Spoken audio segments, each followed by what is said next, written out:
निर्मला सीतारमण ने बजट पेश किया जो चर्चा का खास विषय बना हुआ है। ये बजट आम आदमी से लेकर निवेशकों, टेक्नोलॉजी फील्ड और इंडस्ट्री तक में बड़ा असर डालेगा। फटाफट जानते हैं बजट में कौन सा सेक्टर गदगद हुआ और कौन से सेक्टर के हाथ खाली रह गए। इस बजट को निर्मला सीतारमण ने देश के आर्थिक विकास में तेजी लाने, निवेश बढ़ाने और आत्मनिर्भर भारत को और मजबूती देने के उद्देश्य से पेश किया है, जिसमें डिजिटल इंडिया, बुनियादी ढांचे और रोजगार पर खास ध्यान दिया गया है ताकि देश की वृद्धि दर बनी रहे और हर नागरिक इसका लाभ महसूस करे। इस बजट में सबसे बड़ी खबर है इनकम टैक्स एक्ट को बदलने का ऐलान। जी हां, वित्त मंत्री ने कहा कि पुराना इनकम टैक्स एक्ट 1961 बदलकर इनकम टैक्स एक्ट 2026 लागू किया जाएगा, जिससे टैक्स सिस्टम सिंप्लीफाइड और आसान होगा। इसके अलावा कुछ खास बदलाव भी देखने को मिले हैं, जैसे टीडीएस और टीसीएस नियमों में राहत। विदेश यात्रा, शिक्षा और मेडिकल रिमिटेंस पर टीसीएस मात्र 2% होगा, जिससे विदेश खर्च पर बोझ कम होगा। इंसानियत को ध्यान में रखते हुए मोटर दुर्घटना मुआवजे पर टैक्स मुक्त किया गया है। साथ ही बजट में हाई स्पीड रेल नेटवर्क पर जोर दिया गया है ताकि देश में कनेक्टिविटी सुधरे और ट्रैवल टाइम कम हो। ये कदम ग्रोथ को बढ़ावा देंगे और रोजगार सृजन करेंगे। इस बजट के तहत 7 हाई स्पीड रेल कॉरिडोर बनेंगे। वित्त मंत्री निर्मला सीतारमण ने बजट भाषण में कहा कि भारत में 7 हाई स्पीड रेल कॉरिडोर विकसित किए जाएंगे। ये आधुनिक रेल मार्ग देश के प्रमुख शहरों को तेज और बेहतर तरीके से जोड़ेंगे। ये high speed corridor growth connector के रूप में काम करेंगे, जो यात्रियों को तेज, सुरक्षित और पर्यावरण अनुकूल ट्रैवल सुविधा देंगे। इन कॉरिडोर से लंबी दूरी की यात्रा का समय काफी कम होगा और आर्थिक गतिविधियों को भी बल मिलेगा। मुंबई पुणे, पुणे हैदराबाद, हैदराबाद चेन्नई, हैदराबाद बेंगलुरु, चेन्नई बेंगलुरु, दिल्ली वाराणसी, वाराणसी सिलीगुड़ी। बायोफार्मा सेक्टर के लिए 10,000 करोड़। 10,000 करोड़ के साथ भारत को एक बायोफार्मा हब बनाने की पहल शुरू की जा रही है, जिससे जीवन रक्षक दवाओं और तकनीकी अनुसंधान को बल मिलेगा और सेमीकंडक्टर मिशन को मजबूत किया जा सकेगा, जिससे भारत में चिप निर्माण और टेक आपूर्ति चेन को बढ़ावा मिलेगा। 10,000 करोड़ एमएसएमई ग्रोथ फंड पुराने इंडस्ट्रियल क्लस्टर्स और पुनर्जीवित करना और लिक्विडिटी में सुधार जैसे कदम भी उठाए गए हैं।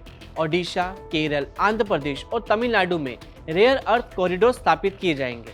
इससे भारत अपनी रेयर अर्थ सामग्री पर विदेशी निर्भरता कम कर सकेगा और इलेक्ट्रॉनिक्स, ग्रीन टेक आदि में सुरक्षा निश्चित कर सकेगा। बजट में यह भी बताया गया कि किस चीज की कीमतें कम होंगी और किस पर टैक्स बढ़ेगा। साथ ही जरूरी वस्तुओं और दैनिक सामान पर राहत की उम्मीद है। लग्जरी और गैर अनावश्यक वस्तुओं पर टैक्स दरें थोड़ी बढ़ सकती हैं। ये बदलाव देश की क्रय शक्ति और आर्थिक संतुलन दोनों को ध्यान में रखकर किए गए हैं। 20 नए जलमार्ग बनाने की तैयारी। केंद्रीय वित्त मंत्री निर्मला सीतारमण ने यूनियन बजट 2026-2027 के भाषण में बड़े बुनियादी ढांचों ऐलानों की भी घोषणा की। उन्होंने बताया कि अगले 5 सालों में देश के 20 नए जलमार्ग शुरू किए जाएंगे। इसके साथ ही वाराणसी और पटना में जहाज मरम्मत सुविधा स्थापित की जाएगी, जिससे आंतरिक जल परिवहन को बढ़ावा मिलेगा। वित्त मंत्री ने यह भी कहा कि समुद्री विमान के लिए VGF योजना की भी शुरुआत की जाएगी।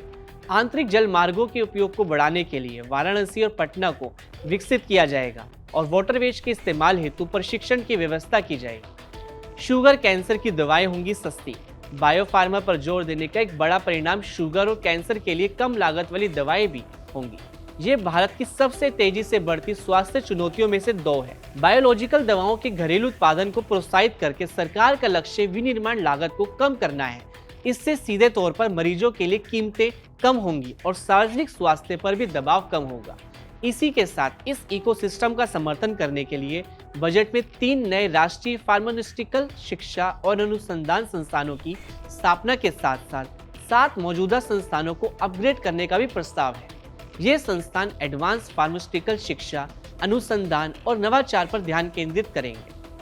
बात करें इंफ्रास्ट्रक्चर की, तो बजट में इंफ्रास्ट्रक्चर के लिए कुल अनुमानित खर्च लगभग 12.2 लाख करोड़ रुपए रखा गया है, जो भारत के जीडीपी का करीब 3.4% है।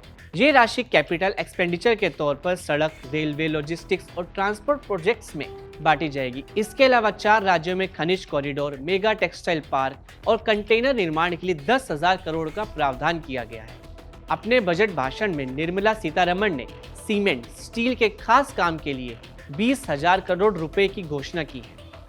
अब मैं आपको बजट भाषण की कुछ बड़ी बातें बताता हूँ। पहला, केंद्रीय वित्त मंत्री ने कहा कि जीडीपी के मुकाबले कर्ज का अनुपात जीडीपी का 55.6% रहने का अनुमान है। दूसरा, वित्त मंत्री ने कहा कि भारत को मेडिकल टूरिज्म हब के तौर पर बढ़ावा देने के लिए मैं राज्य को देश में 5 रीजनल हब स्थापित करने में मदद करने के लिए एक योजना का प्रस्ताव करती हूँ। तीसरा, केंद्रीय वित्त मंत्री निर्मला सीतारमण ने कहा कि रक्षा क्षेत्र के यूनिट्स की ओर से मेंटेनेंस, रिपेयर और ओवरऑल जरूरतों के लिए इस्तेमाल होने वाले एयरक्राफ्ट के पार्ट्स बनाने के लिए इंपोर्ट किए जाने वाले कच्चे माल पर बेसिक कस्टम ड्यूटी से छूट देने का प्रस्ताव है। चौथा, केंद्रीय वित्त मंत्री ने कहा कि मैं भविष्य के चैंपियन बनने के लिए 10,000 करोड़ रुपए का एमएसएमई ग्रोथ फंड बनाने का प्रस्ताव करती हूँ।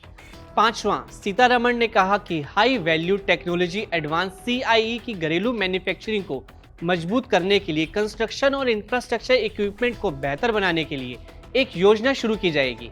इसमें आग बुझाने के उपकरण से लेकर लिफ्ट और टनल बोरिंग मशीन तक शामिल हो सकते हैं।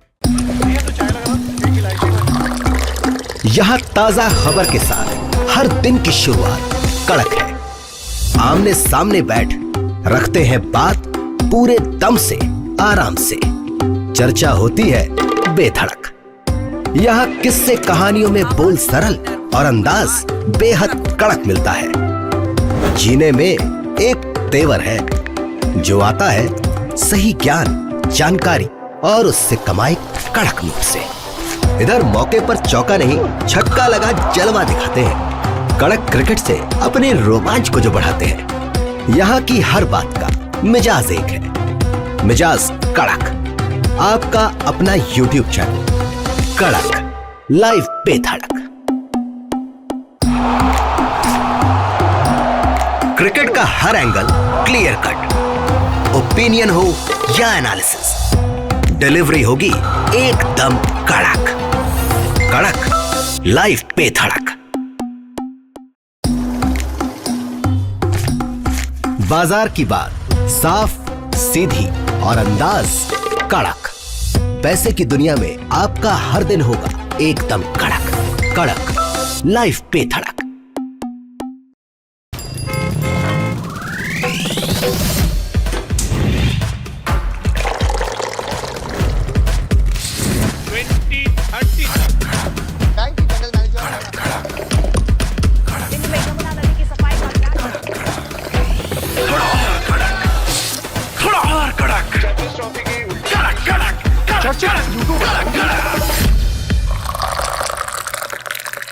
ये कड़क है।